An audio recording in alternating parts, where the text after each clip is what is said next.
I've driven that road 100 times. It's a 2-lane stretch that cuts through miles of forest and farmland, connecting my town to the highway. No streetlights, spotty cell service. At night, it feels like the world narrows down to whatever your headlights can reach.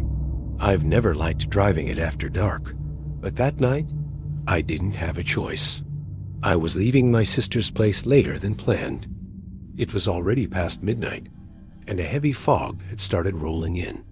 Not thick enough to stop you, but just enough to make the trees on either side of the road look taller. Closer, the radio kept losing signal, fading in and out between static and fragments of songs. Eventually, I shut it off. The silence felt better than the noise. That's when I noticed the car behind me. Its headlights appeared in my rearview mirror just after a long curve in the road. Far back at first, distant. I didn't think much of it. People use that road sometimes, even late. But after a few minutes, I realized something felt off. They weren't gaining on me. They weren't falling back either. No matter how the road curved, no matter how fast or slow I went, those headlights stayed exactly the same distance behind me. I sped up, and so did they. I slowed down. They slowed down. I told myself it was coincidence. Maybe we were both just driving cautiously because of the fog. Then I noticed something else. Their headlights were wrong. Too low, too wide apart, and the light they cast wasn't steady. It flickered slightly, like something was blocking it now and then. I checked my mirrors again. The car didn't look like any model I recognized. The shape was hard to make out through the fog, but it seemed longer than normal, stretched, and I couldn't see a license plate. That's when I felt the first real surge of fear. I tried calling someone. No service. I told myself I was being paranoid. I focused on the road, the yellow lines, the rhythm of my tires on the pavement. Then the headlights vanished. 1 second they were there, the next, gone. I exhaled, my shoulders relaxing. Maybe they'd turned off onto a side road. Maybe I'd imagined it. That's when something knocked on my window. Not a crash, not an impact, a knock. 3 slow taps on the driver's side glass. I screamed and swerved, nearly driving into the ditch. I slammed the brakes and the car skidded to a stop, my heart hammering so hard I thought I might pass out. I stared at the window. There was nothing there. I locked the doors anyway, hands shaking so badly I could barely hit the button. I laughed nervously, out loud, trying to calm myself. Fog does weird things. Sounds carry. Branches scrape. Stress makes you imagine things. I put the car back in drive. As soon as I started moving, the headlights reappeared behind me. Closer this time. Much closer. I could see the shape of the vehicle more clearly now. And the more I saw, the less sense it made. It didn't have a windshield. At least, not one I could see. The front looked open, hollow, like a mouth. I pressed the gas. The road ahead narrowed, trees closing in. My headlights barely cut through the fog now. I felt trapped, like I was driving down a tunnel that was slowly collapsing. That's when the radio turned on by itself. Static at first, then a voice, not music, not a DJ. A voice, low and distorted, like it was coming through water. Pull over. I slapped the radio off. It turned back on. Pull over, the voice repeated. Clearer now. Closer. I was crying at this point, begging myself to stay calm, to keep driving, to not panic. Then the headlights behind me shut off again. This time, they didn't come back. Instead, I saw something in front of me, standing in the road. At first, I thought it was a deer. Tall, thin, pale in my headlights. Then it stood up.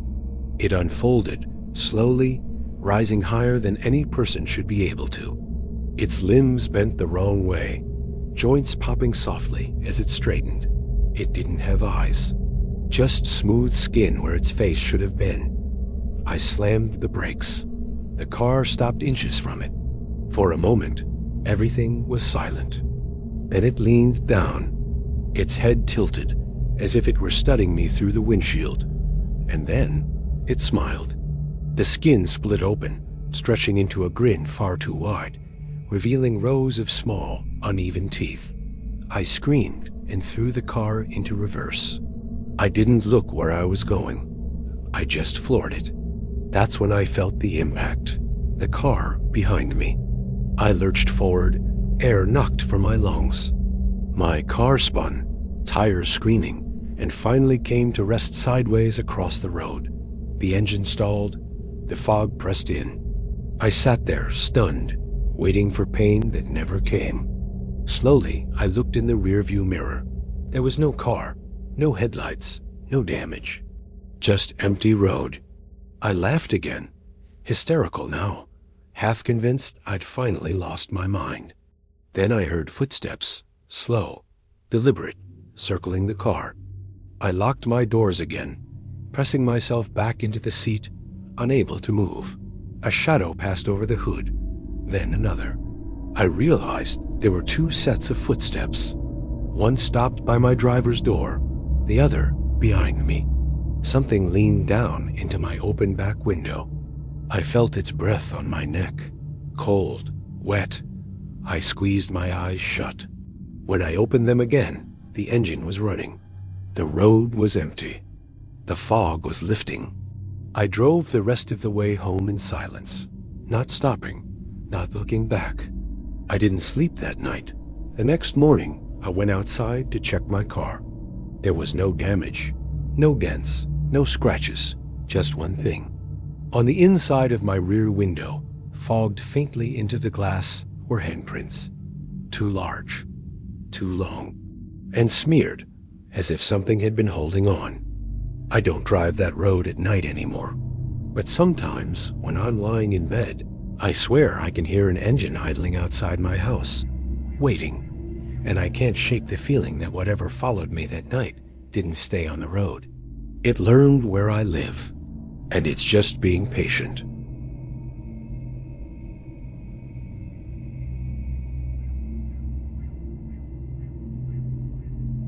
I was driving home from a late shift when my GPS rerouted me.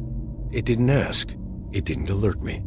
The blue line on the screen simply bent away from the highway and pointed me toward a back road I'd never taken before. I slowed down, annoyed. I was tired and my phone battery was low, but traffic ahead was apparently backed up for miles, and the ETA dropped by nearly 20 minutes. I followed the turn. The road narrowed almost immediately. No streetlights, no reflectors, just trees crowding in on both sides, their branches arching overhead like ribs. My headlights caught mist drifting low across the pavement. I told myself I'd rejoin the highway soon. 5 minutes passed, then 10. The GPS showed me moving, but the map stopped updating. The road name disappeared. Just a thin blue line cutting through black nothing. That's when I noticed the pure silence. No bugs, no wind, no distant cars. Just my engine and the faint hum of my tires. Then the GPS spoke. "Continue straight," it said. The voice sounded wrong. Same words, same tone, but slower, like it was choosing each syllable carefully. I glanced at the screen. The speaker icon flickered, even though I hadn't touched it. "Continue straight," it repeated. The road ahead dipped sharply, descending into a shallow valley where fog pooled thick and heavy. My headlights barely reached 10 feet in front of me now. I considered turning around. Then the GPS spoke again. "You missed your turn." I hadn't. There were no intersections, no driveways, no side roads, just trees. I slowed to a crawl, my heart thudding. "Recalculating," the GPS said softly. The screen went black. For a second, I panicked. I tapped it, shook it, plugged it into the charger. The screen lit back up, but the map was gone. In its place was a camera view. My camera. From behind my car, I slammed the brakes. The car skidded, stopping hard. I stared at the screen, breath caught in my throat. The feed showed my car idling in the fog, red brake lights glowing softly, and something standing just beyond them, tall, still, just at the edge of the light. I twisted in my seat, looking out the rear window. Nothing. I looked back at the screen. It was closer now. I threw the car into drive and hit the gas. The camera feed stayed on. No matter how fast I drove, the thing behind me remained just out of reach of the headlights, its silhouette flickering through the fog. It didn't run. It didn't move at all. The distance just closed. My phone buzzed. An incoming call. No name, no number. Just my own phone icon. I didn't answer. The GPS voice returned, calm and gentle. "You're doing well," it said. I screamed and threw the phone into the passenger seat. The screen cracked, but the voice continued, muffled through the speakers. Almost there. The road suddenly widened, opening into a clearing. A single structure stood ahead. A small, unlit roadside building. A sign hung crooked out front. "Rest area." Relief hit me so hard I almost cried. I pulled in, tires crunching on gravel. I didn't shut off the engine. I just sat there, shaking, scanning the fog. Nothing followed me in. I grabbed my phone, hands trembling. The screen was normal again. Map gone, no camera feed, no call history. I laughed weakly, telling myself I'd been exhausted, hallucinating. That's when I noticed the building. There were lights turned on inside, and someone standing in the doorway. A woman. She raised her hand and waved. I rolled down my window just a crack. "Is this place open?" I called. She nodded. "Come inside," she said. Her voice carried strangely, like it was coming through a speaker. I hesitated. Something about her posture felt off. Too still, too centered. "I just need directions," I said. She smiled. "You're already here." The lights behind her flickered. For a split second, I saw movement inside the building, shadows shifting where walls should have been. I shook my head and reached for my phone to call 911. No signal. The woman stepped forward. As she did, I realized she wasn't walking. She was sliding. Her feet never lifted from the ground. I hit the gas. The car lurched forward and stopped. The engine cut out. The lights died. My phone lit up in the darkness. The GPS screen was back. The camera feed showed the front of my car now. The woman stood inches from my hood, her face just out of frame. The GPS spoke one last time. Destination reached. The feed zoomed in. The woman's face filled the screen. It was my own face. Smiling. I don't remember getting home. I don't remember the drive back. I woke up in my bed the next morning, fully dressed, keys on the nightstand. My phone was plugged in. The GPS app was open. No route. No history. Just one saved location. Home. Sometimes when I open it by accident, the camera flickers on for a second. And I swear I can see my car, parked somewhere I don't recognize, with the engine running, and something sitting patiently in the driver's seat, waiting for me to get back in.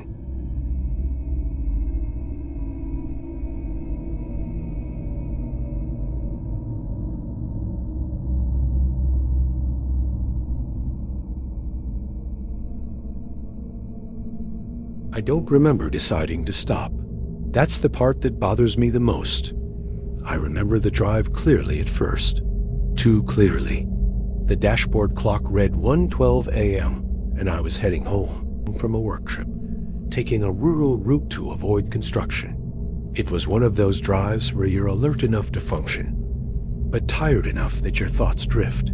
The road was straight for miles, cutting through farmland and forest. No houses, no streetlights. Just the steady hum of tires and the occasional reflective marker flashing past. I remember yawning. I remember adjusting the mirrors. I remember thinking I should pull over soon, just for a minute. What I don't remember is ever touching the brakes. The next thing I knew, my car was parked on the shoulder. Engine running, headlights on. The clock still read 1:12 a.m. At first, I thought the display had frozen. I tapped it. Nothing changed. I checked my phone. No service. The time on the lock screen was also 1:12. That should have scared me more than it did.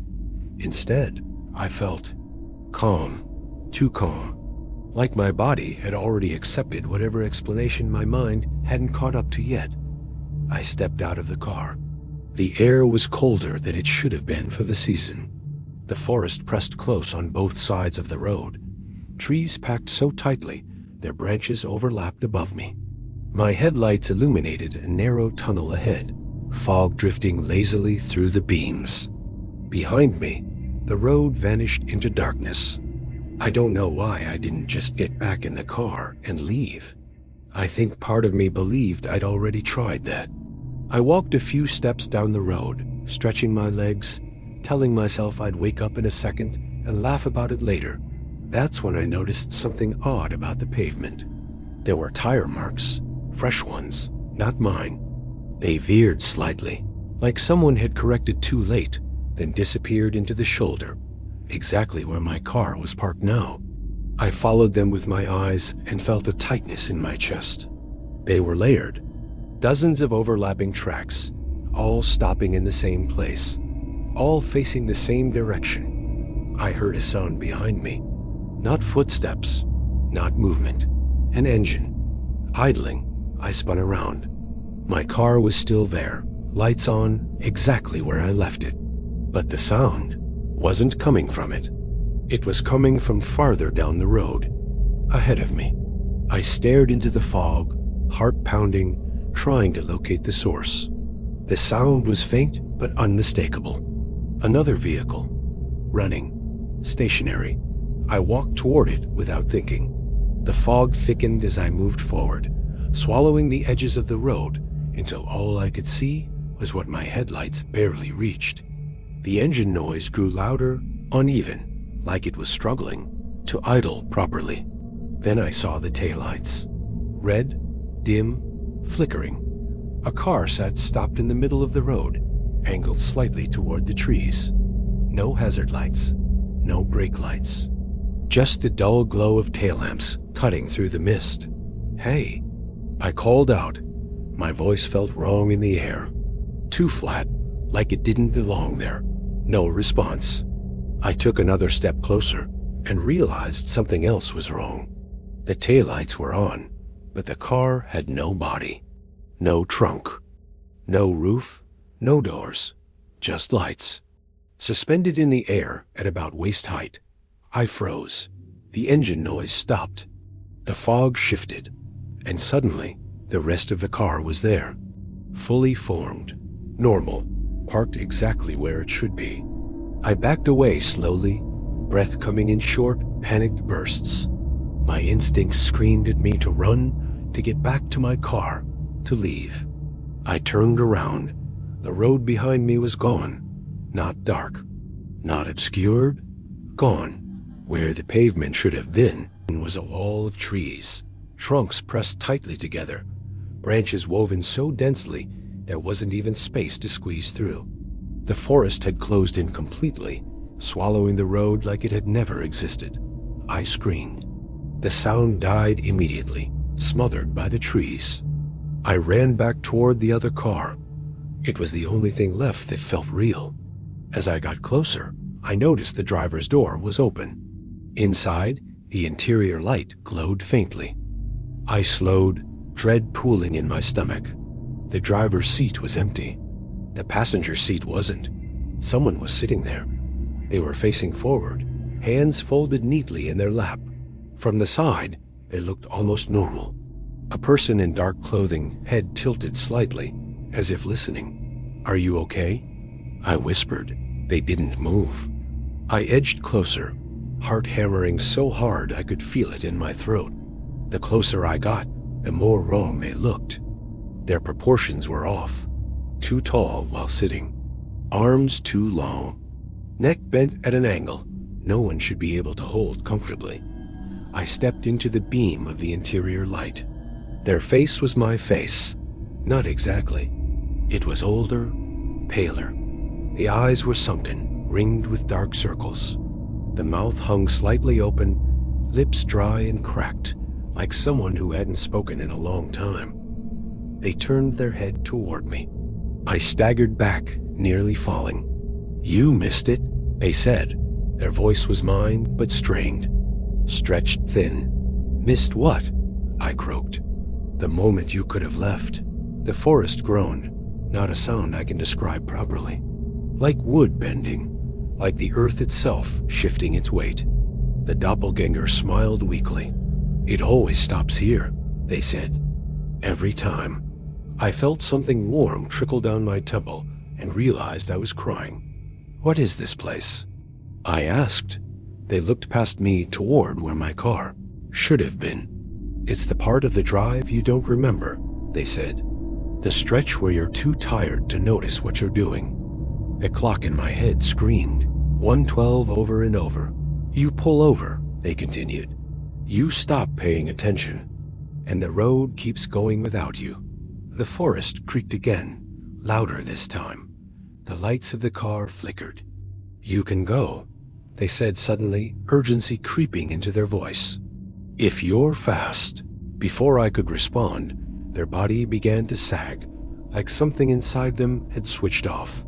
Their skin dulled, eyes glazing, expression empty.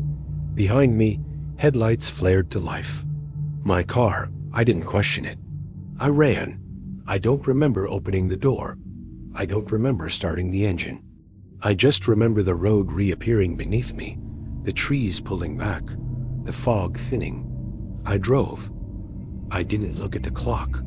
I didn't look in the mirrors. I didn't stop until I was home, in my driveway. At 1:12 a.m. the next morning, my phone showed I'd been gone for 6 hours longer than I should have been. My GPS had no record of the drive. But when I checked my dashcam footage, there was a single corrupted clip saved. It showed my car parked on the shoulder, headlights on, driver's door open, and someone standing beside it, watching the road, waiting. Every time I drive at night now, I feel it. That subtle pull, that urge to stop. And sometimes, when I'm tired enough, I swear I see brake lights ahead that weren't there a second before, just waiting for me to forget.